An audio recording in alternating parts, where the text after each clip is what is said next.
Assalamualaikum warahmatullahi wabarakatuh. A'udzu billahi minasyaitonir rajim. Bismillahirrahmanirrahim.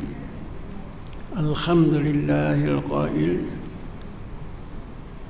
yusabbitullahu alladhina amanu biqaulis tsabit fil hayatid dunya fil akhirah. Asyhadu an la ilaha illallah wahdahu la syarika lah wa asyhadu anna Muhammadan abduhu wa rasuluh. Allahumma salli ala sayyidina Muhammadin nuril anwar wa ala alihi al-athhar wa asbil ahyar wa sallim tasliman katsira. Allahumma nawwir qulubana binuri hidayatika kama nawwartal arda binuri syamsika abadan abada bi rahmatika ya arhamar rahimin. Tuan-tuan dan puan-puan yang dirahmati Allah sekalian, kuliah kita pada malam ini saya ingin menjelaskan maksud ayat yang telah saya bacakan tadi, yaitu ayat 27 surah Ibrahim. Bismillahirrahmanirrahim. Yusabbitullahu alladhina amanu biqauli tsabit fil hayatid dunya wa fil akhirah. Allah sentiasa meneguhkan, memperkasakan, menyempurnakan kehidupan orang-orang yang beriman di dunia maupun di akhirat, zahir maupun batin, biqauli tsabit, dengan kalimah la ilaha illallah. Jadi ayat ini Allah beritahu kita, sekiranya kita mau kehidupan yang sempurna, yang baik, terbaik, zahir dan batin, dunia dan akhirat, caranya ialah kita menghayati kalimah la ilaha illallah. Antara penghayatan kalimah la ilaha illallah, selain daripada kita ketahui maksud dan hakikatnya yang sebenar, ialah kita amalkan. Jadi pada malam ini saya nak terangkan bagaimana cara kita mengamalkan la ilaha illallah. Adapun berkaitan dengan maksud, hakikat maksud la ilaha illallah, itu boleh kita terangkan dalam kuliah yang lain. Jadi pada malam ni kita lihat dari satu sudut, iaitu sudut amalan.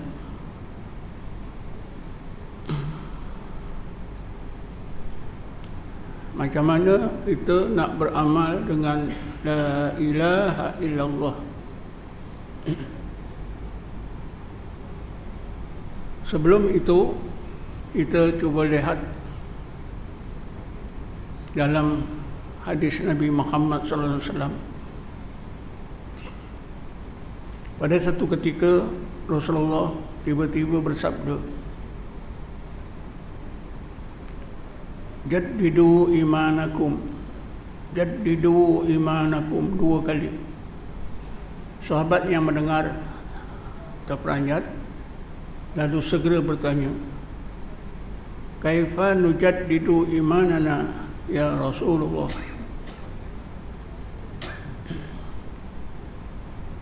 Qala iksiru biqauli la ilaha illallah. Baharuilah, perteguhkanlah, sempurnakanlah iman kamu. Sahabat bertanya, bagaimana kita nak sempurnakan, nak perkasakan iman kita ya Rasulullah? Rasulullah menjawab dengan sabdanya, banyak-banyakkanlah sebutan la ilaha illallah.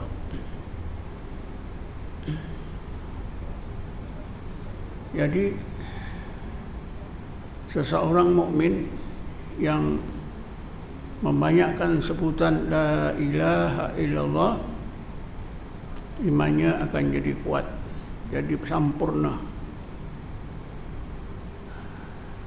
Bila iman sempurna, amal akan sempurna, ilmu juga akan sempurna, akhlak akan sempurna, kehidupan zahir batin akan sempurna, dunia akhirat juga akan jadi sempurna.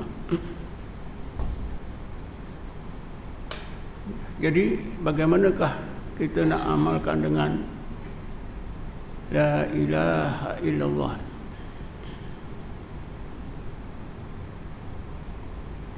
Rasulullah SAW pernah mengajarkan kepada Sayyidina Ali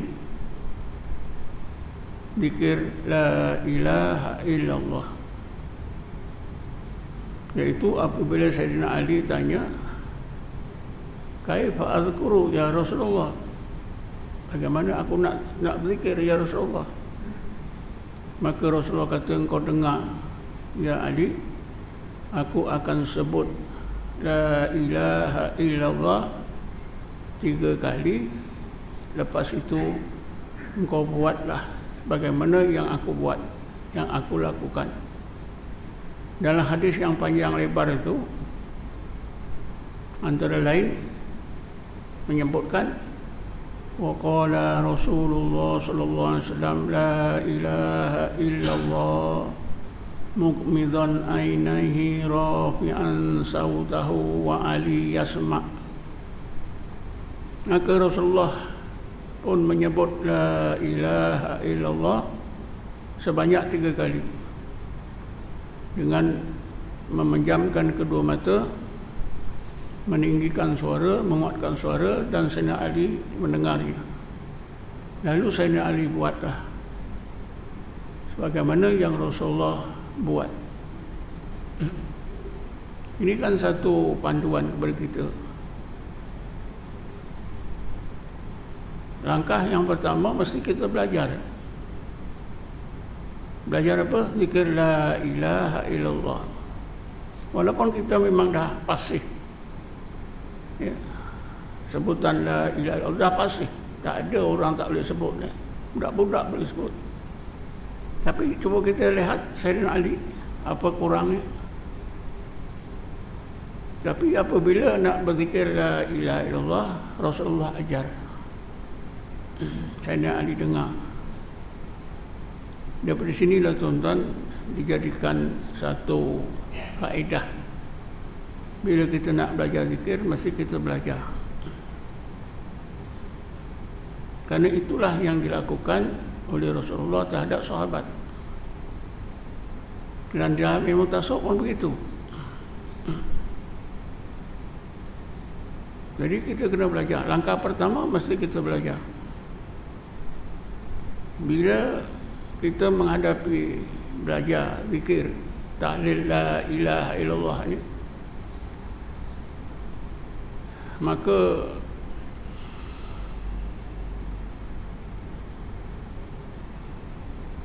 kaedah amalan zikir la ilaha illallah ini sudah pun diistihadkan oleh ulama tasawuf. Ini bermakna kita kena belajar zikir tahlil la ilaha illallah daripada mereka, daripada ulama tasawuf. Kalau kita tanya boleh tak dengan sesiapa orang alim, jawabnya boleh. Tapi mungkin tidak kena cara dia. Kerana satu-satu ilmu, satu-satu amalan itu ada ahlinya. Ada ahlinya. Ahli zikir biasanya ulama tasawuf. Begini tuan-tuan, kita cuba tengok, ingatkan semula. Ilmu dalam Islam ni yang asasnya 3. Ilmu fiqh, ilmu tauhid dan ilmu tasawuf. Ulama fiqh, para ulama fiqh dikenali dengan fuqaha. Kalau seorang faqih, ulama tauhid dikenali dengan mutakallim. Ya, kalau ramainya mutakallimun atau ahlu tauhid atau ulama tauhid, ulama ilmu kalam. Kalau tasawuf, ulamanya dikenali dengan sufi. Kalau ramai sufiyah. Sufiyah itu maknanya para ulama tasawuf. Bila kita nak belajar bab ibadat, kita belajar daripada ahli fiqh. Macam kita ikut mazhab Syafi'i, selesailah masalah amal ibadat, ikut mazhab Syafi'i. Dalam tauhid kita ikut mazhab ahli sunnah wal jamaah yang diasaskan kepada pandangan tauhid Imam Abu Hasan Asy'ari dan Abu Mansur Al-Maturidi, yang selalu kita kenali menerusi apa itu, mengenal Allah menerusi sifat 20. Jadi dalam tasawuf begitu juga. Bila kita nak zikir tahlil tadi, itu bab tasawuf. Jadi kenalah kita belajar daripada golongan sufiyah, ulama tasawuf. Kalau kita belajar daripada fuqaha, boleh tak? Boleh, tapi tak kena lah, kerana dia bukan ahli. Kecuali kalau seorang itu memang dia faqih, dia juga sufi. Imam Abu Hanifah, tuan-tuan, Imam Abu Hanifah, kita tahu dia memang pakar di bidang fiqh, bidang hadis. Tapi bila dia nak belajar zikir, dia belajar daripada siapa? Daripada Imam Ja'far As-Sadiq yang meninggal dunia tahun 148. Imam Abu Hanifah meninggal dunia 150. Jadi apatah lagi macam kita, itu kan satu contoh. Imam Ghazali memang ulama besar. Bila nak belajar zikir pun, dia menemui ulama tasawuf. Antaranya ialah Yusuf Nasas. Di Mesir ada seorang ulama yang terkenal bergelar Sultanul Ulama, iaitu Syekh Izzuddin Ibnu Abdul Salam, meninggal dunia tahun 660 Hijrah. Bila beliau nak belajar zikir, dia belajar dengan seorang sufi. Siapa dia? Syekh Abu Hasan As-Sazili, yang meninggal dunia tahun 656 Hijrah.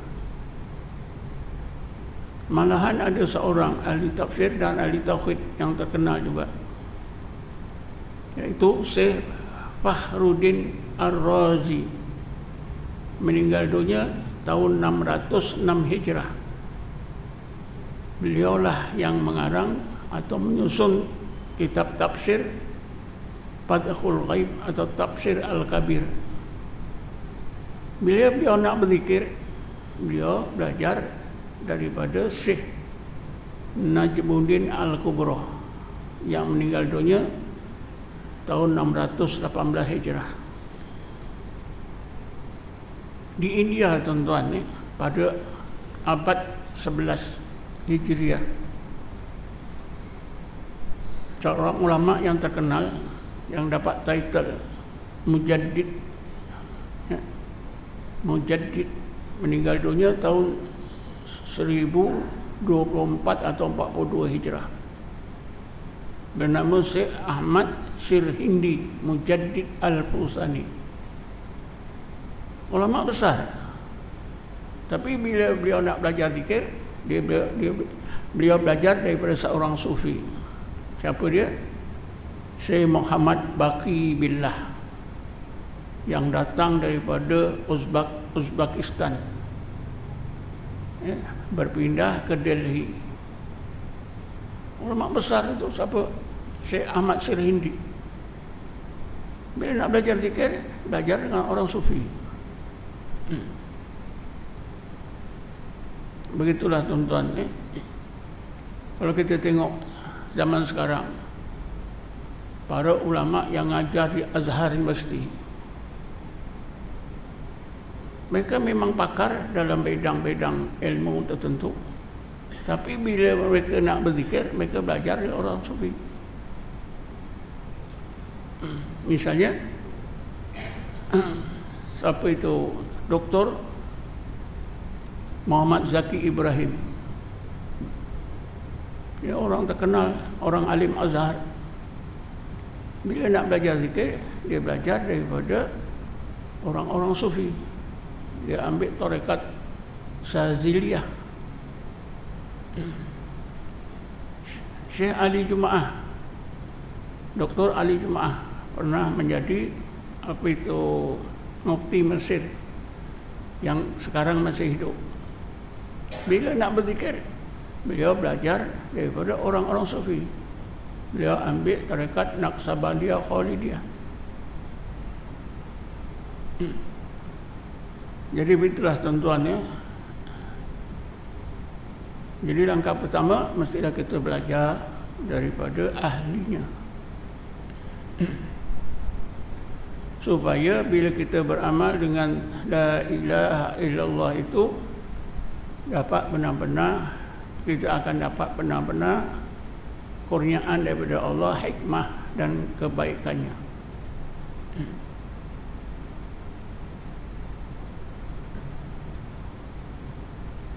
Antara kebaikan bila kita belajar zikir ni daripada orang sufi, ialah kita akan dapat limpahan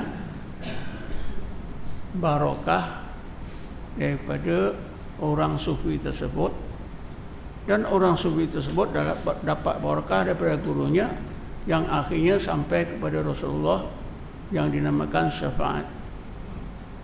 Dapat syafaat Nabi Muhammad sallallahu alaihi wasallam. Sesudah kita belajar zikir tahlil la ilaha illallah, maka hendaklah kita amalkan antara kaedah yang Allah ajar, ialah hendaklah kita zikir sebanyak-banyaknya. Bismillahirrahmanirrahim. Ya ayyuhalladzina amanu dzkurullaha dzikran katsira. Zikir banyak-banyak. Bila sebut banyak-banyak ni, kalau kita tanya berapa bilangan, tak ada ketentuannya. Ya? Seberapa banyak yang boleh, ya? Seberapa banyak yang boleh. Kalau kita boleh 1 juta, 1 juta. Kalau mampu 3 juta, 3 juta. Lagi banyak lagi baik. Ya? Ini Allah bagi peluang kita. Tetapi tuan-tuan, ramai juga ulama tasawuf, kalau boleh buat 70,000 pun dah okey. Buat 70,000 dah cukup baik.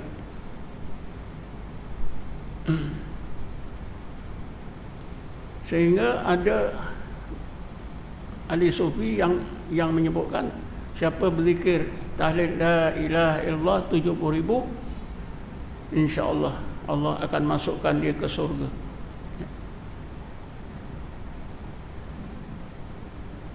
Ibnu Taimiyah, walaupun beliau seorang tokoh yang selalu dipertikai, pandangan agamanya banyak yang berlawanan dengan pandangan ulama, majoriti ulama yang berada di arus perdana zamannya. Tapi Ibnu Taimiyah ada menyebutkan tuan-tuan dalam kitabnya Majmu' Fatawa. Beliau menyebutkan, beliau menjawab pertanyaan orang. Orang bertanya kepada beliau, Tuan, kalau sekiranya kita bertahlil la ilaha illallah sebanyak 70,000 kali, lalu kita niatkan pahalanya supaya Allah sampaikan kepada si mati, ada faedah tak? Apa jawabnya? Sangat berfaedah. Sangat berfaedah. Ya. Dan sebenarnya bukan beliau saja yang bercakap itu, ya, ramai ulama tasawuf itu. 70,000. Sebab itulah kalau kita buat tahlil arwah ayah kita ke, jiran kita ke, sahabat kita, buatlah 70,000. Katalah kita panggil 70 orang. Malam ni kita buat seorang 1,000.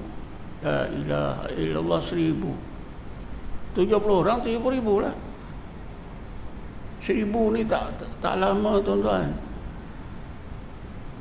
Yang selalu saya buat 1,000 tu, tengok jam 15 minit je.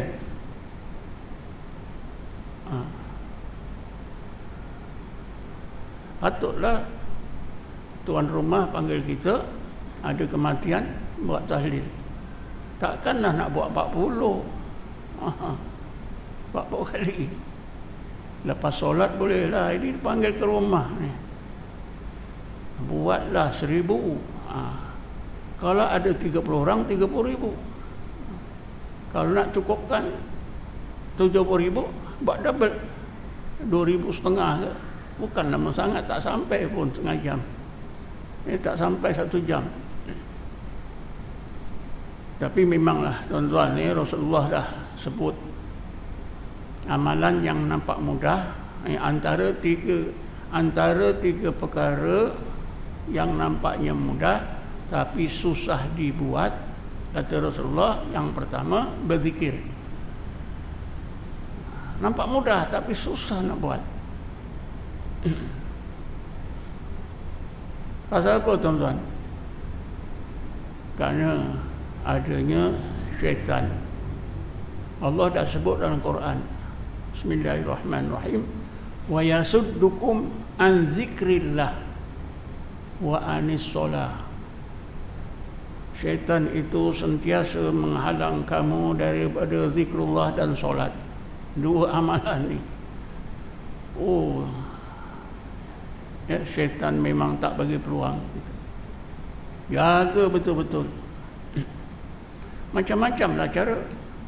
Ya. Ada yang dibisikkan, zikir ni kan sunat. Buat apa nak buat banyak? Sunat buat dapat pahala, tak buat tak berdosa. Okey juga. Jadi sebab syaitan tuan-tuan. Ini Rasulullah dah kata, 3 amalan yang nampaknya ringan tapi susah dibuat. Pertama, kata Rasulullah, berzikir. Yang kedua apa dia? Yang kedua, kata Rasulullah, membantu sesama saudara, adik-beradik. Kita bantu orang lain boleh, tapi adik-beradik memang tuan-tuan. Kan dalam lagu yang saya ingatlah masih remaja dulu, lagu siapa yang nyanyikan saya pun lupa. Kasihnya saudara sama berada. Kalau A dan B adik-beradik sama-sama kaya, okey. Tapi kalau satu miskin, satu kaya, biasanya yang kaya lupa. Itu kata Rasulullah, susah. Nak bantu sama saudara ni susah. Lagi satu saya lupa lah, ada 3 kata Rasulullah. Jadi kita zikir banyak-banyak lah. La ilaha illallah, la ilaha illallah. Tapi itulah tuan-tuan ya, untuk kekal kita berzikir, cubalah pegang tasbih. Sambil-sambil kita tengok berita-berita tu, cuba pegang tasbih, insya-Allah. Tapi kalau kita tak pegang tasbih, memang kita masuk dalam TV. Kita betul-betul tengok berita-berita. Sebab itu Syekh Abu Qasim Junaidi, ulama besar dan yang paling alim di zamannya, orang ramai tegur dia, tuan yang macam ini kedudukannya, paling alim, paling warak, paling banyak beramal, masih pegang lagi ke tasbih. Kenapa Tuan masih guna lagi tasbih? Sepatutnya Tuan tak payahlah guna tasbih. Apa jawab dia? Kata dia, aku disampaikan oleh Allah ke hari ini pun melalui inilah tasbih membantu aku. Sebab itu aku tak tinggal. Maknanya dia boleh naik tinggi itu menerusi tangga tasbih. Memanglah tasbih itu salah satu sebabnya, alat yang kita pegang, kita terasa menyedarkan kita secara otomatik. Biasanya kalau ahli zikir pegang aja tasbih, otomatik dia akan berzikir. Tapi andainya tuan-tuan tak memerlukan tasbih, okeylah, itu terpulanglah pada masing-masing. Kemudian selain daripada itu tuan-tuan, ketika kita berzikir banyak-banyak tadi, hendaklah ikut apa yang Allah perintah dalam Quran. Bismillahirrahmanirrahim. Ya ayyuhalladzina amanu Bismillahirrahmanirrahim. Wadhkur isma rabbika wa tabattal ilahi tabtila. Ketika kita buat tahlil tadi, hendaklah tumpuan mindah kita, zahir batin kita tertumpu kepada Allah Subhanahu wa taala. Maknanya ketika kita zikir itu tertumpu betul-betul kepada Allah. Fikiran kita, hati kita, ingatan kita, semua kepada Allah. Ini diistilahkan tabtil kepada Allah dengan sebenar tabtil. Berpaling dari seluruh makhluk menghadap Allah. Guru saya tuan-tuan, muridnya ada yang tua, lebih tua daripada dia pun ada. Susah nak bagi faham ni, tabtil ni. Kata guru saya, kita tengoklah seekor kucing yang nak terkam mangsa. Macam mana keadaan kucing tu? Kan pandangan matanya itu terus kepada tertumpu pada mangsa. Itulah tabtil. Baru orang tua dia baru faham. Tapi tuan-tuan,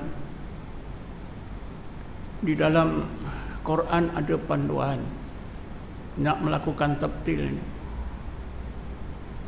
Dan panduan ini telah pun dirumuskan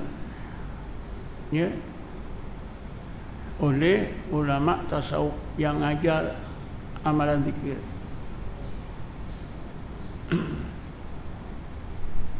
Ketika kita bertahlil la ilaha illallah, sekurang-kurangnya kita ingat 3 perkara.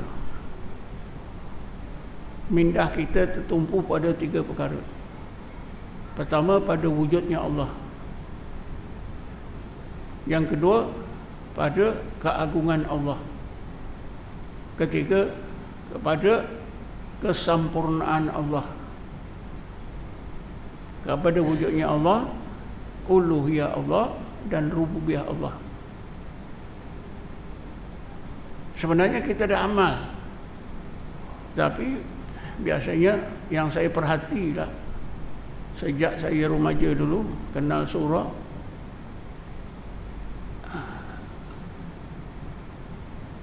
ada masa bulan puasa saja, bila sudah selesai sembahyang tarawih, imam biasanya kan bawa tahlil, dimulai dengan pelan-pelan, la ilaha illallah, la ilaha illallah mawjud. Itu kan ingat wujudnya. La ilaha illallah, la ilaha illallah ma'bud. Ma'bud itu keagungannya. La ilaha illallah, la ilaha illallah maksud. Maksud itu kesempurnaannya. Ini berdasarkan kepada ayat Quran. Ayat 56 surah Al-A'raf. Jadi ulama tasawuf ambil dalilnya, ada ya, mengadakan dalilnya. Bismillahirrahmanirrahim. Wad'uhu khaufan wa tam'a. Hendaklah kamu sebut, ya, ingat nama Allah dalam keadaan hati kamu takut kepada kebesarannya, keagungannya, dan tamak kepada kesempurnaannya. Dirumuskan oleh ulama tasawuf ada 3. Ketika kita berzikir la ilaha illallah, hendaklah kita tumpukan mindah kita kepada wujudnya Allah, uluhiyah Allah atau keagungan Allah, dan rububiyah Allah atau kesempurnaan Allah. Jadi la ilaha illallah, la mawjuda illallah, la ilaha illallah, la ma'buda illallah, la ilaha illallah, la maqsuda illallah. Itu dihayati. Ada setengah ulama tasawuf 3 sekali. Ada ulama tasawuf mengajar boleh satu-satu, ganti-ganti. La ilaha illallah, la mawjuda illallah. Ingat wujudnya Allah. Lepas itu la ilaha illallah, la ma'buda illallah. Lepas itu barulah la maqsuda illallah. Jadi kalau kita berzikir, ya, beratus-ratus sampai beribu dengan menumpukan kepada wujudnya Allah, uluhiyahnya atau keagungannya, dan rububiyahnya atau kesempurnaannya, maka tahlil lisan tadi la ilaha illallah akan meninggalkan kesan yang sangat menakjubkan. Ya, orangnya nanti akan dapat hikmah kebaikan yang tidak terduga. Antara hikmahnya apa dia? Antara hikmahnya ialah Allah akan kurniakan kita apa itu? Tercapainya tauhid. Tauhiduz zat, daripada la mawjuda illallah, ya, orang yang berzikir tahlil tadi akan disampaikan oleh Allah ke apa? Hakikat tauhid. Tauhiduz zat, la mawjuda illallah. Yang kedua, tauhid uluhiyah, la ma'budah illallah. Ketiga, tauhid rububiyah, la maqsuda illallah. Dengan cara apa? Dengan cara Allah palingkan orang yang berzikir tadi, roh orang yang berzikir tadi, ya, kepada rahsia-rahsia Allah.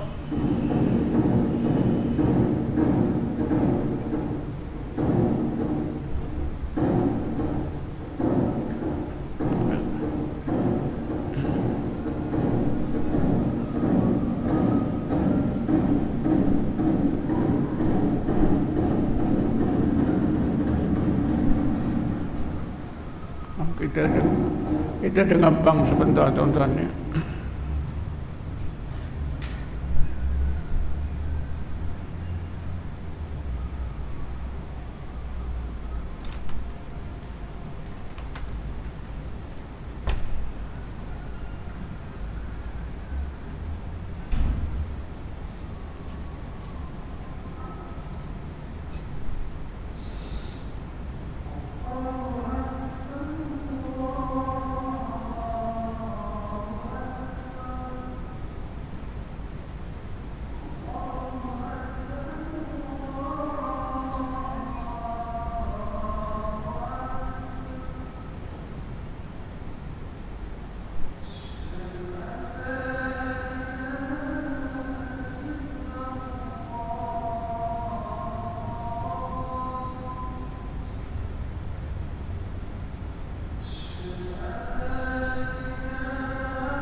A'udzubillahi minasyaitonirrajim. Bismillahirrahmanirrahim. Tuan-tuan dan puan-puan yang dirahmati Allah sekalian, kita sambung sebentar untuk menyempurnakan dan menutup kuliah kita pada malam ini. Yang terakhir tadi apabila kita bertahlil sambil mengingatkan wujudnya Allah, keagungan dan kesempurnaan Allah, maka mudahlah kita yang berzikir itu menerima kurniaan daripada Allah, apa yang dinamakan jadbah. Jadbah itu artinya tarikan. Karena bila kita bertahlil la ilaha illallah sambil ingatkan wujudnya Allah, keagungan dan kesempurnaannya, zikir kita tadi dengan apa tadi, ingatkan wujudnya, keagungan dan kesempurnaan, akan menarik menarik roh kita untuk memandang alam yang di sebalik alam yang nampak, yang kita nampak. Kita sepatutnya tahu, tuan-tuan, faham alam yang kita nampak ni,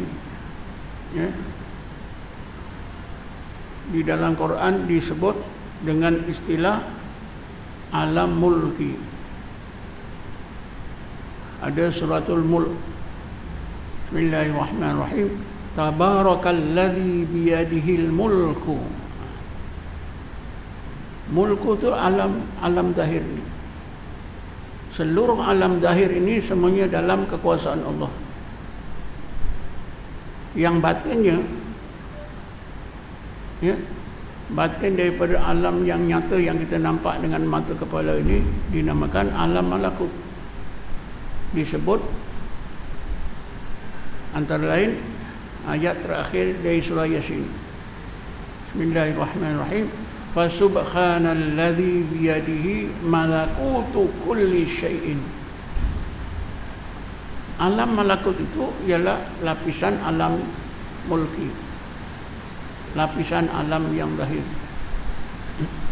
Kadang-kadang disebut alam batin, kadang-kadang disebut alam ghaib. Jadi bila kita berzikir tahlil la ilaha illallah tadi, tuan-tuan, sambil tumpuan mindah kita kepada wujudnya Allah, keagungan dan kesempurnaannya, lama kelamaan Allah akan palingkan roh kita untuk memandang alam malakut. Contohnya mana? Contohnya yang Allah sebut dalam ayat 190 surah Al-Imran. Bismillahirrahmanirrahim. Inna fi khalqis samawati wal ard wa ikhtilafil laili wan nahar la ayatil li ulil albab.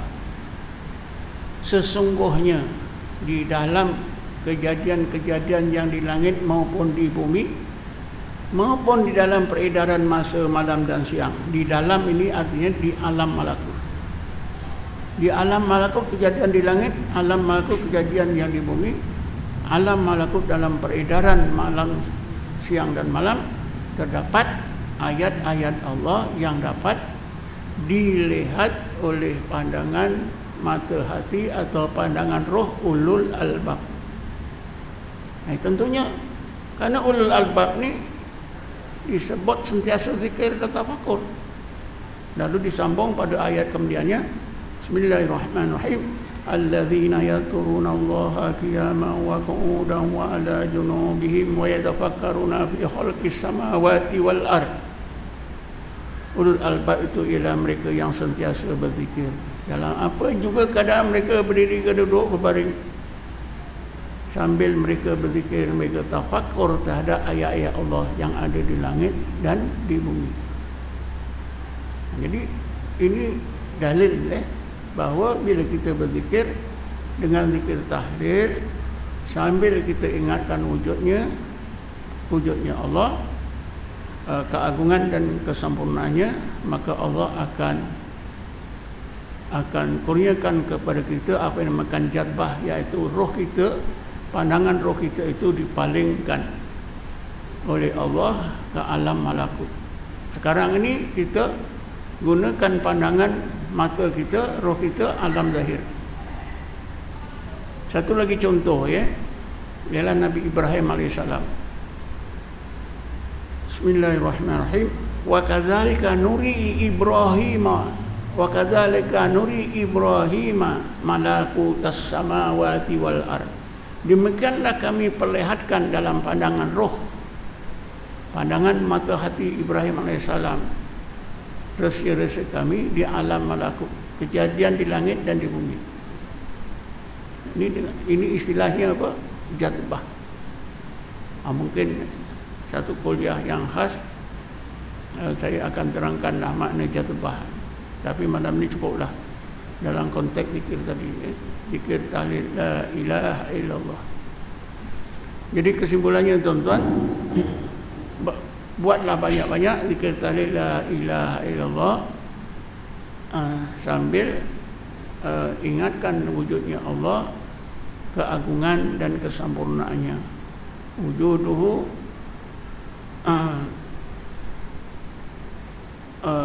jalaluhu wa jamaluhu, atau wujuduhu uluhiyatuhu wa rububiyatuhu. Jadi setakat ni saja, wallahu alam. Assalamualaikum warahmatullahi taala wabarakatuh. A'udzubillahi minasyaitonir rajim. Bismillahirrahmanirrahim. Wassalatu wassalamu ala asyrafil anbiya'i wal mursalin sayyidina Muhammadin wa ala alihi wa sahbihi ajma'in. Allahumma ighfir lana warhamna wa li abaina wal ummahatina wa ikhwanina li akhwatina wa li muallimina li masyayikhina wa li jami'il muslimina wal muslimat wal mu'minina wal mu'minat bi rahmatika ya arhamar rahimin. Rabbana atina fid dunya hasanah fil akhirati hasanah wa qina adzaban nar. Rabbana atina min ladunka rahmatan wa hayyi lana min amrina rasyada. Wa sallallahu ala sayyidina Muhammadin nabiyil ummi wa ala alihi wa sahbihi wasallam. Walhamdulillahi rabbil alamin. Taqabbalallahu minkum.